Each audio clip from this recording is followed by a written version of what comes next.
का क्या कहना। ओम शांति। 11 ଜାନୁଆରୀ 25 ମଧୁର ମହାବାକ୍ୟ। ମିଠେ ବାବା କହେ ମିଠେ ବच्चे, ଯୋଗ ଅଗ୍ନି ସଦୃଶ ଅଟେ, ଯେଉଁଥିରେ ତୁମର ସବୁ ପାପ ଜଳି ଯାଇଥାଏ। ଆତ୍ମା ସତ ପ୍ରଧାନ ହୋଇଯାଇଥାଏ। ସେଥିପାଇଁ ଏକମାତ୍ର ବାବାଙ୍କ ୟାଦରେ ଅର୍ଥାତ୍ ଯୋଗରେ ରୁହ।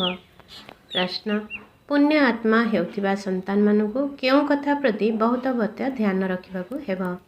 ଉତ୍ତର, ପଇସା ଦାନ କାହାକୁ ଦିଆଯାଇପାରିବ ନାହିଁ। ଏହି କଥା ଉପରେ ପୁରା ଧ୍ୟାନ ଦେବାକୁ ପଡ଼ିବ। ଯଦି କାହାକୁ ପଇସା ଦେଲ ଏବଂ ସିଏ ଯାଇ ମଦ ପିଇଲା, ଖରାପ କର୍ମ କଲା, ତେବେ ତାର ପାପ ତୁମ ଉପରକୁ ଆସିଯିବ। ବର୍ତ୍ତମାନ ତୁମକୁ ପାପ ଆତ୍ମାଙ୍କ ସହିତ ଲେନଦେନ କରିବାର ନାହିଁ। ଏଠାରେ ତ ତୁମକୁ ପୁଣ୍ୟ ଆତ୍ମା ହେବାର ଅଛି। ଗୀତ, ନ ଓ ହମସେ ଜୁଦା ହୋଙ୍ଗେ ନା ହମ ଉନସେ ଜୁଦା ହୋଙ୍ଗେ। ଓମ୍ ଶାନ୍ତି। ଏହାକୁ କୁହାଯାଉଛି ଯୋଗର ଅଗ୍ନି। ଯୋଗ ଅଗ୍ନି ଅର୍ଥାତ୍ ୟାଦର ଅଗ୍ନି। ଅଗ୍ନି ଅକ୍ଷର କାହିଁକି କୁହାଯାଉଛି? କାହିଁକି ନା ଏଥିରେ ପାପ ଜଳିଯାଇଥାଏ। ଏ କଥା କେବଳ ତୁମେ ସନ୍ତାନମାନେ ହିଁ ଜାଣିଛ। କିପରି ଆମେ ତମ ପ୍ରଧାନରୁ ସତ୍ତ୍ୱ ପ୍ରଧାନ ହେଉଛୁ। ସତ୍ତ୍ୱ ପ୍ରଧାନର ଅର୍ଥ ହିଁ ହେଉଛି ପୁଣ୍ୟ ଆତ୍ମା ଓ ତମ ପ୍ରଧାନର ଅର୍ଥ ହିଁ ହେଲା ପାପ ଆତ୍ମା। କୁହାଯାଏ ମଧ୍ୟ ଇଏ ବହୁତ ପୁଣ୍ୟ ଆତ୍ମା ଓ ଇଏ ବହୁତ ପାପ ଆତ୍ମା ଅଟନ୍ତି। ଏଥିରୁ ପ୍ରମାଣିତ ହେଉଛି ଆତ୍ମା ହିଁ ସତ୍ତ୍ୱ ପ୍ରଧାନ ହେଉଛି, ପୁଣି ପୁନର୍ଜନ୍ମ ନେଇ ନେଇ ତମ ପ୍ରଧାନ ହେଉଛି। ସେଥିପାଇଁ ଏହାକୁ ପାପ ଆତ୍ମା କୁହାଯାଉଛି। ପତିତ ପାବନ ବାବାଙ୍କୁ ମଧ୍ୟ ଏଥିପାଇଁ ମନେ ପକାଉଛନ୍ତି କି ଆପଣ ଆସି ଆମକୁ ପବିତ୍ର ଆତ୍ମା କରାଅ। ଆତ୍ମାକୁ ପତିତ କିଏ କରାଇଲା ଏକଥା କେହି ଜାଣିନାହାନ୍ତି। ତୁମେ ଜାଣିଛ, ଯେତେବେଳେ ପବିତ୍ର ଆତ୍ମା ଥିଲେ ସେତେବେଳେ ତାହାକୁ ରାମରାଜ୍ୟ କୁହାଯାଉଥିଲା। ଏବେ ପତିତ ଆତ୍ମା ହୋଇଯାଇଛନ୍ତି, ସେଥିପାଇଁ ଏହାକୁ ରାବଣ ରାଜ୍ୟ କୁହାଯାଉଛି। ଭାରତ ହିଁ ପବିତ୍ର, ପୁଣି ଭାରତ ହିଁ ପତିତ ହୋଇଥାଏ। ବାବା ହିଁ ଆସି ଭାରତକୁ ପବିତ୍ର କରାଇଥାନ୍ତି। ବାକି ସବୁ ଆତ୍ମାମାନେ ପବିତ୍ର ହୋଇ ଶାନ୍ତିଧାମକୁ ଚାଲି ଯାଇଥାନ୍ତି। ବର୍ତ୍ତମାନ ହେଉଛି ଦୁଃଖଧାମ। ଏତେ ସହଜ କଥା ମଧ୍ୟ କାହାର ବୁଦ୍ଧିରେ ରହୁନାହିଁ। ଯେବେ ହୃଦୟର ସହିତ ବୁଝିବେ, ସେତେବେଳକୁ ପ୍ରକୃତ ବ୍ରାହ୍ମଣ ହେବେ। ବ୍ରାହ୍ମଣ ନ ହେଲେ ବାବାଙ୍କ ଠାରୁ ସମ୍ପତ୍ତି ମିଳିପାରିବ ନାହିଁ। ବର୍ତ୍ତମାନ ଏହା ହେଉଛି ସଙ୍ଗମ ଯୁଗର ଯଜ୍ଞ। ଯଜ୍ଞ ନିମନ୍ତେ ବ୍ରାହ୍ମଣ ତ ନିଶ୍ଚିନ୍ତ ଆବଶ୍ୟକ। ଏବେ ତୁମେ ବ୍ରାହ୍ମଣ ହୋଇଛ। ତୁମେ ଜାଣିଛ, ମୃତ୍ୟୁ ଲୋକର ଏହା ଅନ୍ତିମ ଯଜ୍ଞ ଅଟେ। ମୃତ୍ୟୁ ଲୋକରେ ହିଁ ଯଜ୍ଞ ହୋଇଥାଏ। ଅମର ଲୋକରେ କୌଣସି ଯଜ୍ଞ ହୋଇନଥାଏ। ଭକ୍ତମାନଙ୍କ ବୁଦ୍ଧିରେ ଏକଥା ପଶିବ ନାହିଁ। ଭକ୍ତି ବିଲକୁଲ ଅଲଗା ମାର୍ଗ, ଜ୍ଞାନ ଅଲଗା ମାର୍ଗ। ମନୁଷ୍ୟ ପୁଣି ବେଦଶାସ୍ତ୍ରକୁ ହିଁ ଜ୍ଞାନ ବୋଲି ଭାବି ନେଇଥାନ୍ତି। ଯଦି ବେଦଶାସ୍ତ୍ରରେ ଜ୍ଞାନ ଥାନ୍ତା, ତେବେ ମନୁଷ୍ୟ ତା ମଧ୍ୟରେ ଘରକୁ ଫେରି ଯାଇଥାନ୍ତା। କିନ୍ତୁ ଡ୍ରାମାନୁସାରେ କେହି ବି ଘରକୁ ଫେରି ଯାଇପାରିବେ ନାହିଁ। ବାବା ବୁଝାଉଛନ୍ତି, ପ୍ରଥମ ନମ୍ବରର ଆତ୍ମା ଶ୍ରୀକୃଷ୍ଣଙ୍କୁ ହିଁ ସତ୍ତ୍ୱ ରଜ ତମରେ ଆସିବାକୁ ପଡ଼ୁଛି। ତେବେ ଅନ୍ୟମାନେ ପୁଣି ସତ୍ତ୍ୱର ଅଭିନୟ କରି ଘରକୁ ଫେରିବେ କିପରି? ତାଙ୍କୁ ତ ପୁଣି ତମ ପ୍ରଧାନ ପର୍ଯ୍ୟନ୍ତ ଆସି ଅଭିନୟ କରିବାକୁ ହିଁ ପଡ଼ିବ।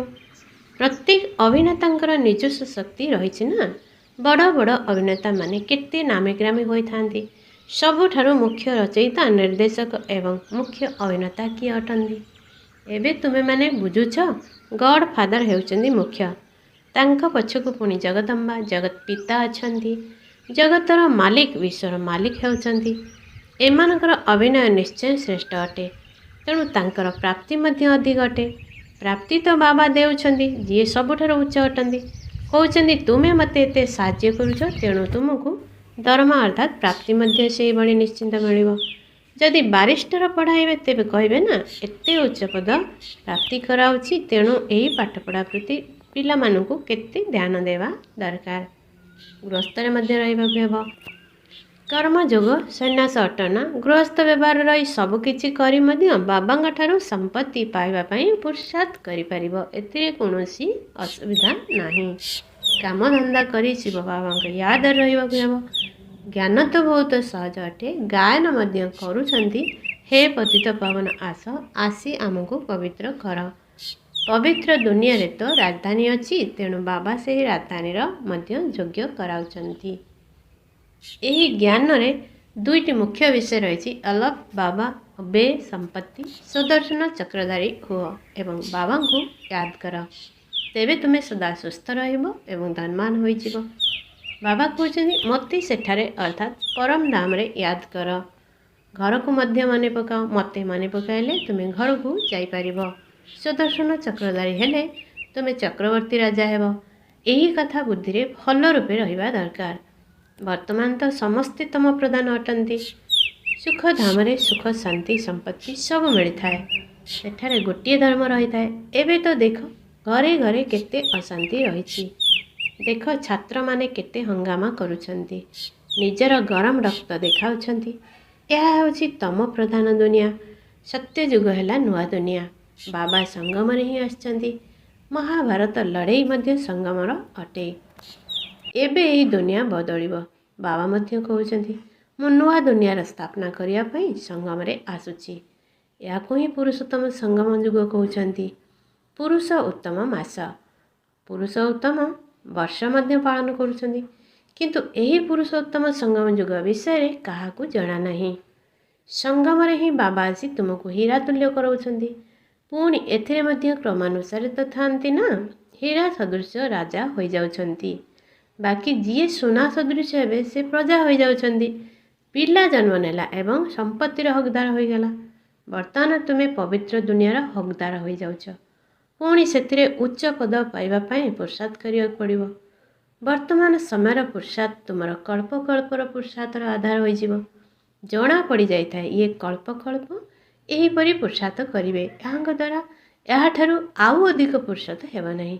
ଜନ୍ମ ଜନ୍ମାନ୍ତର କଳ୍ପକଳ୍ପାନ୍ତର ଇଏ ପ୍ରଜାରେ ହିଁ ଆସିବେ। ଇଏ ସାହୁକାର ପ୍ରଜାମାନଙ୍କ ମଧ୍ୟରେ ଦାସ ଦାସୀ ହେବେ। କ୍ରମାନୁସାରେ ତ ହେବେ ନା। ପାଠପଢ଼ା ଆଧାରରେ ସବୁ କିଛି ଜଣା ପଡ଼ିଯାଇଥାଏ। ବାବା ତୁରନ୍ତ କହିଦେଇ ପାରିବେ ଯେ ଏହି ଅବସ୍ଥାରେ ଯଦି ତୁମେ କାଲି ଶରୀର ଛାଡ଼ିଦେଲ ତେବେ କିପଦ ପାଇବ। ଦିନକୁ ଦିନ ସମୟ କମ୍ ହୋଇ ଚାଲିଛି। ଯଦି କେହି ଶରୀର ଛାଡ଼ିଦେବେ ତେବେ ପୁଣି ଆଉ ପଢ଼ିପାରିବେ ନାହିଁ। ହଁ, କେବଳ ଅଳ୍ପ କିଛି ବୁଦ୍ଧିରେ ରହିବ। ଶିବ ବାବାଙ୍କୁ ୟାଦ କରିବେ। ଯେପରି ଛୋଟ ପିଲାଙ୍କୁ ମଧ୍ୟ ତୁମେ ୟାଦ କରାଉଛ ତେବେ ସେ ଶିବ ବାବା କହି ଚାଲିଥାଏ। ତେଣୁ ତାଙ୍କୁ ମଧ୍ୟ କିଛି ମିଳିଯାଇପାରିବ। ଛୋଟ ପିଲା ତ ମହାତ୍ମା ସଦୃଶ ଥାନ୍ତି। ବିକାର ବିଷୟରେ କିଛି ଜାଣିନଥାନ୍ତି। ଯେତେ ଯେତେ ବଡ଼ ହୋଇ ଚାଲିବ ବିକାରର ପ୍ରଭାବ ପଡ଼ି ଚାଲିବ। କ୍ରୋଧ ହେବ, ମୋହ ହେବ। ବର୍ତ୍ତମାନ ତୁମକୁ ବୁଝାଉଛି ଏହି ଦୁନିଆରେ ଆଖି ଦ୍ୱାରା ଯାହା କିଛି ଦେଖୁଛ ସେଥିରୁ ମମତ୍ୱ ତୁଟାଇ ଦେବା ଉଚିତ। ଆତ୍ମା ଜାଣିଛି ଯେ ଏସବୁ ଖବର ଦାଖଲ ଅର୍ଥାତ୍ ପୋତି ହୋଇଯିବ। ସବୁ ଜିନିଷ ତମ ପ୍ରଧାନ ଅଟେ। ମନୁଷ୍ୟ ମରିଗଲେ ତାଙ୍କର ପୁରୁଣା ଜିନିଷ ଗୁଡ଼ିକୁ କରଣୀ ଘୋର ଧୋବିକୁ ଦେଇ ଦେଇଥାନ୍ତି। ବାବା ତ ବେହେଦର କରଣୀ ଘୋର ଅଟନ୍ତି, ଧୋବା ମଧ୍ୟ ଅଟନ୍ତି। ତୁମଠାରୁ ନେଉଛନ୍ତି କ'ଣ ଏବଂ ଦେଉଛନ୍ତି କ'ଣ? ତୁମେ ଯାହା ଅଳ୍ପ କିଛି ଧନ ବି ଦେଉଛ ତାହା ତ ନଷ୍ଟ ହିଁ ହେବାର ଅଛି। ତଥାପି ମଧ୍ୟ ବାବା କହୁଛନ୍ତି ଏହି ଧନ ନିଜ ପାଖରେ ରଖ। କେବଳ ଏଥିରୁ ମମତ୍ୱ ତୁଟାଇ ଦିଅ। ହିସାବ କିତାବର ପୁରା ସମାଚାର ବାବାଙ୍କୁ ଦେଇ ଚାଲ। ପୁଣି ନିର୍ଦ୍ଦେଶ ମିଳିବ। ଯାହା କିଛି ଅଛି ତୁମେ ଏହି ବିଦ୍ୟାଳୟ ଓ ଡାକ୍ତରଖାନାରେ ସ୍ୱାସ୍ଥ୍ୟ ଓ ସମ୍ପତ୍ତି ପ୍ରାପ୍ତ ନିମନ୍ତେ ଲଗାଇ ଦିଅ। ରୋଗ ପାଇଁ ଡାକ୍ତରଖାନା ରହିଥାଏ, ବିଶ୍ୱବିଦ୍ୟାଳୟ ଥାଏ ପାଠ ପଢ଼ିବା ପାଇଁ। ଏଠାରେ ତ କଲେଜ ଓ ଡାକ୍ତରଖାନା ଉଭୟ ଏକତ୍ର ରହିଛି।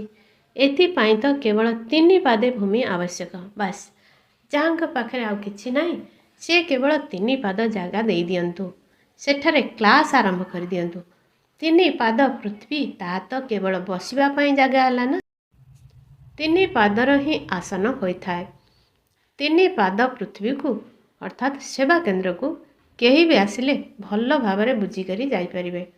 କେହି ଆସିଲେ ଆସନରେ ବସାଇ ବାବାଙ୍କ ପରିଚୟ ଦିଅ। ବ୍ୟାଚ୍ ମଧ୍ୟ ବହୁତ ତିଆରି କରୁଛି। ସେବା ନିମନ୍ତେ ଏହା ବହୁତ ସାଧାରଣ ଅଟେ। ଭଲ ଚିତ୍ର ମଧ୍ୟ ରହିଛି। ସମ୍ପୂର୍ଣ୍ଣ ରୂପେ ମଧ୍ୟ ଲେଖାଯାଇଛି। ଏହାଦ୍ୱାରା ତୁମର ବହୁତ ସେବା ହେବ। ଦିନକୁ ଦିନ ଯେତେ ବିପଦ ଆସି ଚାଲିବ ସେତେ ମନୁଷ୍ୟମାନଙ୍କର ମଧ୍ୟ ବୈରାଗ ଆସିବ ଏବଂ ବାବାକୁ ୟାଦ କରିବାରେ ଲାଗିପଡ଼ିବେ। ମୁଁ ଆତ୍ମା ଅବିନାଶୀ ଅଟେ, ନିଜର ଅବିନାଶୀ ବାବାଙ୍କୁ ୟାଦ କରିବି। ବାବା ନିଜେ କହୁଛନ୍ତି ମୋତେ ୟାଦ କଲେ ତୁମର ଜନ୍ମ ଜନ୍ମାନ୍ତର ପାପ ସମାପ୍ତ ହୋଇଯିବ। ନିଜକୁ ଆତ୍ମା ନିଶ୍ଚୟ କରି ବାବାଙ୍କ ପ୍ରତି ପୁରା ସ୍ନେହ ରଖିବାକୁ ହେବ। ଅଭିମାନୀ ହୁଅ ନାହିଁ। ହଁ, ପିଲାମାନଙ୍କ ପ୍ରତି ବାହ୍ୟ ସ୍ନେହ ଭଲେ ରଖ, କିନ୍ତୁ ଆତ୍ମାର ପ୍ରକୃତ ସ୍ନେହ ରୁହାନୀ ବାବାଙ୍କ ପ୍ରତି ରହୁ। ତାଙ୍କର ୟାଦ ଦ୍ୱାରା ହିଁ ବିକର୍ମ ବିନାଶ ହେବ। ମିତ୍ର ସମ୍ବନ୍ଧୀ ପିଲାମାନଙ୍କୁ ଦେଖି ମଧ୍ୟ ବୁଦ୍ଧି ବାବାଙ୍କ ୟାଦରେ ଲଟକି ରହିଥାଉ। ତୁମେ ପିଲାମାନେ ଯେପରି ୟାଦର ଫାଶୀରେ ଲଟକି ରହିଛ। ଆତ୍ମାକୁ ନିଜର ପିତା ପରମାତ୍ମାକୁ ହିଁ ୟାଦ କରିବାକୁ ପଡ଼ିବ। ବୁଦ୍ଧି ଉପରେ ଲଟକି ରହୁ। ବାବାଙ୍କ ଘର ମଧ୍ୟ ଉପରେ ନା ମୂଳ ବତନ, ସୂକ୍ଷ୍ମ ବତନ ଏବଂ ଏହା ହେଉଛି ସ୍ଥୂଳ ବତନ। ଏବେ ପୁଣି ଘରକୁ ଫେରିଯିବେ। ଏବେ ତୁମର ଯାତ୍ରା ପୁରା ହେଲା। ତୁମେ ଏବେ ଯାତ୍ରାରୁ ଫେରୁଛ, ତେଣୁ ନିଜର ଘର ପ୍ରିୟ ଲାଗୁଛି। ତାହା ହେଉଛି ବେହେଦର ଘର। ନିଜର ଘରକୁ ଫେରିବାକୁ ହେବ। ମନୁଷ୍ୟ ଭକ୍ତି କରିଥାନ୍ତି ଘରକୁ ଯିବା ପାଇଁ, କିନ୍ତୁ ଜ୍ଞାନ ପୁରା ନଥିବାରୁ ଘରକୁ ଯାଇପାରିବେ ନାହିଁ। ଭଗବାନଙ୍କ ପାଖକୁ ଯିବା ପାଇଁ ଅର୍ଥ ନିର୍ବାଣ ଧାମକୁ ଯିବା ପାଇଁ କେତେ ତୀର୍ଥଯାତ୍ରା ଆଦି କରୁଛନ୍ତି, ପରିଶ୍ରମ କରୁଛନ୍ତି। ସନ୍ନ୍ୟାସୀମାନେ କେବଳ ଶାନ୍ତିର ରାସ୍ତା ହିଁ ବତାଇଥାନ୍ତି। ସୁଖଧାମକୁ ତ ଜାଣି ହିଁ ନାହାନ୍ତି। ସୁଖଧାମର ରାସ୍ତା କେବଳ ବାବା ହିଁ ବତାଉଛନ୍ତି। ପ୍ରଥମେ ନିଶ୍ଚୟ ନିର୍ବାଣ ଧାମ ବାନପ୍ରସ୍ଥକୁ ଯିବାକୁ ହେବ, ଯାହାକୁ ବ୍ରହ୍ମାଣ୍ଡ ମଧ୍ୟ କୁହାଯାଏ। ସେମାନେ ପୁଣି ବ୍ରହ୍ମକୁ ଅର୍ଥାତ୍ ଘରକୁ ଈଶ୍ୱର ଭାବି ବସିଛନ୍ତି। ମୁଁ ଆତ୍ମା ବିନ୍ଦୁ ଅଟେ। ବ୍ରହ୍ମାଣ୍ଡ ଆମର ରହିବାର ସ୍ଥାନ ଅଟେ। ତୁମର ବି ପୂଜା ତ ହେଉଛି ନା, ତେବେ ବିନ୍ଦୁର ପୂଜା କେମିତି କରିବେ? ଯେତେବେଳେ ପୂଜା କରୁଛନ୍ତି ସେତେବେଳେ ଶାଳଗ୍ରାମ ତିଆରି କରି ଗୋଟିଏ ଗୋଟିଏ ଆତ୍ମାର ପୂଜା କରିଥାନ୍ତି। ବିନ୍ଦୁର ପୂଜା କିପରି ହେବ? ସେଥିପାଇଁ ବଡ଼ ବଡ଼ ଶାଳଗ୍ରାମ ତିଆରି କରିଥାନ୍ତି। ବାବାଙ୍କର ତ ନିଜର ଶରୀର ନାହିଁ। ଏହି କଥା ବର୍ତ୍ତମାନ ତୁମେମାନେ ଜାଣୁଛ। ଚିତ୍ରରେ ମଧ୍ୟ ତୁମକୁ ବଡ଼ ରୂପ ଦେଖାଇବାକୁ ହେବ। ବିନ୍ଦୁକୁ କିପରି ବୁଝିବେ? ଏମିତି ତ ତାରକା ସଦୃଶ ଚିତ୍ର କରିବା ଉଚିତ। ଏହିପରି ତାରା ଭଳି ତିଳକ ମଧ୍ୟ ବହୁତ ମାତାମାନେ ଲଗାଇଥାନ୍ତି। ଧଳା ରଙ୍ଗରେ ତିଳକ ମଧ୍ୟ ତିଆରି ହୋଇ ମିଳିଥାଏ। ଆତ୍ମା ମଧ୍ୟ ଧଳା ଅଟେ ନା, ତାରକା ସଦୃଶ। ଏହି ବିନ୍ଦୁ ମଧ୍ୟ ଏକ ପ୍ରତୀକ ଅଟେ। ଭ୍ରୁକୁଟି ମଧ୍ୟରେ ଆତ୍ମା ରହିଥାଏ, ବାକି ଏହାର ଅର୍ଥ ତ କେହି ଜାଣିନାହାନ୍ତି। ଏ କଥା ବାବା ବୁଝାଉଛନ୍ତି। ଯେତେ ଛୋଟ ଆତ୍ମାରେ କେତେ ଜ୍ଞାନ ରହିଛି। ଏତେ ବମ୍ ଆଦି ତିଆରି କରି ଚାଲିଛନ୍ତି। ଆଶ୍ଚର୍ଯ୍ୟ, ଆତ୍ମାରେ ଏତେ ଅଭିନୟ ଭରି ହୋଇ ରହିଛି। ଏହା ବହୁତ ଗୁହ୍ୟ କଥା। ଏତେ ଛୋଟ ଆତ୍ମା ଶରୀର ଦ୍ୱାରା କେତେ କାମ କରୁଛି। ଆତ୍ମା ଅବିନାଶୀ। ଆତ୍ମାର ପାଠ କେବେ ବିନାଶ ହୁଏ ନାହିଁ, ନା ଅଭିନୟ ବଦଳିଥାଏ। ଏବେ ବୃକ୍ଷ ବହୁତ ବଡ଼ ହୋଇଗଲାଣି, ଅର୍ଥାତ୍ ଜନସଂଖ୍ୟା ବଢ଼ିଗଲାଣି। ସତ୍ୟ ଯୁଗରେ ବୃକ୍ଷ କେତେ ଛୋଟ ହୋଇଥାଏ, ପୁରୁଣା ତ ହୁଏ ନାହିଁ। ପବିତ୍ର ଛୋଟ ବୃକ୍ଷର କଲମୀ ଏବେ ଲାଗୁଛି। ତୁମେ ପତିତ ହୋଇଥିଲ, ଏବେ ପୁଣି ପବିତ୍ର ହେଉଛ। ଛୋଟ ଆତ୍ମାରେ କେତେ ପାଠ ଭରି ହୋଇ ରହିଛି। ଏହା ପ୍ରକୃତିର ବିଚିତ୍ରତା ଅଟେ। ଆତ୍ମା ଅବିନାଶୀ ଅଭିନୟ କରି ଚାଲିଛି। ଏହା କେବେ ବନ୍ଦ ହୁଏ ନାହିଁ। ଆତ୍ମା ଅବିନାଶୀ ଜିନିଷ ଅଟେ। ସେଥିରେ ଅବିନାଶୀ ଅଭିନୟ ଭରି ହୋଇ ରହିଛି। ଏହା ଆଶ୍ଚର୍ଯ୍ୟ ଅଟେ ନା। ବାବା ବୁଝାଉଛନ୍ତି, ପିଲାମାନେ, ତୁମକୁ ଦେହୀ ଅଭିମାନୀ ହେବାକୁ ପଡ଼ିବ। ନିଜକୁ ଆତ୍ମା ଭାବି ବାବାଙ୍କୁ ୟାଦ କର। ଏଥିରେ ହିଁ ମେହନତ କରିବାକୁ ପଡ଼ୁଛି। ଅଧିକ ଅଭିନୟ ତୁମର ରହିଛି। ବାବାଙ୍କର ଏତେ ଅଭିନୟ ନାହିଁ ଯେତେ ତୁମର ଅଛି। ବାବା କହୁଛନ୍ତି, ତୁମେ ସ୍ୱର୍ଗରେ ସୁଖୀ ହୋଇଗଲେ ମୁଁ ବିଶ୍ରାମ କରୁଛି। ସେ ସମୟରେ ମୋର ଆଉ କୌଣସି ଅଭିନୟ ନାହିଁ। ବର୍ତ୍ତମାନ ସମୟରେ ଏତେ ସେବା କରୁଛି ନା, ଏ ଜ୍ଞାନ ଏତେ ଆଶ୍ଚର୍ଯ୍ୟ ନ ହଉ, ଯାହାକି ତୁମ ବିନା ଆଉ କେହି ଟିକିଏ ବି ଜାଣି ନାହାନ୍ତି। ବାବାଙ୍କ ୟାଦରେ ନ ରହିଲେ ଧାରଣା ହେବ ନାହିଁ। ଖାଦ୍ୟ ପାନୀୟ ଆଦିରେ ଫରକ ପଡ଼ିବା ଦ୍ୱାରା ଧାରଣାରେ ମଧ୍ୟ ଫରକ ପଡ଼ିଯାଇଥାଏ। ଏଥିରେ ପବିତ୍ରତା ବହୁତ ଆବଶ୍ୟକ। ବାବାଙ୍କୁ ୟାଦ କରିବା ବହୁତ ସହଜ ଅଟେ। ବାବାଙ୍କୁ ୟାଦ କରିବାକୁ ହେବ ଏବଂ ବର୍ଷା ପାଇବାକୁ ହେବ। ସେଥିପାଇଁ ବାବା କହିଛନ୍ତି, ତୁମେ ନିଜ ପାଖରେ ମଧ୍ୟ ଚିତ୍ର ରଖ। ଯୋଗର ଏବଂ ବର୍ଷା ଅର୍ଥାତ୍ ଲକ୍ଷ୍ମୀ ନାରାୟଣଙ୍କର ଚିତ୍ର ତିଆରି କରି ରଖ। ତେବେ ନିଶା ରହିବ। ମୁଁ ବ୍ରାହ୍ମଣରୁ ଦେବତା ହେଉଛି, ପୁଣି ଦେବତାରୁ କ୍ଷତ୍ରିୟ ହେବି। ବ୍ରାହ୍ମଣ ହେଉଛନ୍ତି ପୁରୁଷୋତ୍ତମ ସଙ୍ଗମ ଯୋଗୀ। ତୁମେ ପୁରୁଷୋତ୍ତମ ହେଉଛ ନା। ମନୁଷ୍ୟମାନଙ୍କୁ ଏହି କଥା ବୁଝାଇବା ପାଇଁ କେତେ ମେହନତ କରିବାକୁ ପଡ଼ୁଛି। ଦିନକୁ ଦିନ ଯେତେ ଯେତେ ଜ୍ଞାନକୁ ବୁଝିବେ ସେତେ ଖୁସି ମଧ୍ୟ ବଢ଼ିବ। ତୁମେ ସନ୍ତାନମାନେ ଜାଣିଛ, ବାବା ଆମର ବହୁତ କଲ୍ୟାଣ କରିଛନ୍ତି। କଳ୍ପକଳ୍ପ ଆମର ଉନ୍ନତିର କଳା ହୋଇଥାଏ। ଏଠାରେ ରହିଥିବାରୁ ଶରୀର ନିର୍ବାହ ଅର୍ଥେ ସବୁକିଛି କରିବାକୁ ପଡ଼ୁଛି। ବୁଦ୍ଧିରେ ରହୁ ଯେ ଆମେ ଶିବ ବାବାଙ୍କ ଭଣ୍ଡାରରୁ ଖାଉଛୁ। ଶିବ ବାବାଙ୍କୁ ୟାଦ କଲେ କାଳକଣ୍ଟକ ଦୂର ହୋଇଯିବ। ପୁଣି ଆତ୍ମା ହିଁ ଏହି ପୁରୁଣା ଶରୀର ଛାଡ଼ି ଚାଲିଯିବ। ପିଲାମାନେ ବୁଝୁଛନ୍ତି, ବାବା କାହାଠାରୁ କିଛି ବି ନେଉନାହାନ୍ତି। ସେ ତ ଦାତା ଅଟନ୍ତି। ବାବା କହୁଛନ୍ତି, ମୋର ଶ୍ରୀମତରେ ଚାଲ। ତୁମର କାହାକୁ ପଇସା ଦାନ କରିବା ଉଚିତ ନୁହେଁ। ଏହି କଥା ଉପରେ ପୁରା ଧ୍ୟାନ ଦେବାକୁ ପଡ଼ିବ। ଯଦି କାହାକୁ ପଇସା ଦେଲ ଏବଂ ସିଏ ଯାଇ ମଦ୍ୟପାନ କଲା, ଖରାପ କାର୍ଯ୍ୟ କଲେ, ତେବେ ତାର ପାପ ତୁମ ଉପରକୁ ଆସିଯିବ। ପାପାତ୍ମାମାନଙ୍କ ସହିତ ଲେନଦେନ କରି ପାପାତ୍ମା ହୋଇଯାଉଛନ୍ତି। କେତେ ଫରକ ରହିଛି। ପାପ ଆତ୍ମାଙ୍କ ସହିତ ଲେନଦେନ କରି ପାପ ଆତ୍ମା ହୋଇଯାଉଛନ୍ତି। ଏଠାରେ ତ ତୁମକୁ ପୁଣ୍ୟ ଆତ୍ମା ହେବାର ଅଛି। ସେଥିପାଇଁ ପାପ ଆତ୍ମାଙ୍କ ସହିତ ଆଦାନ ପ୍ରଦାନ କର ନାହିଁ।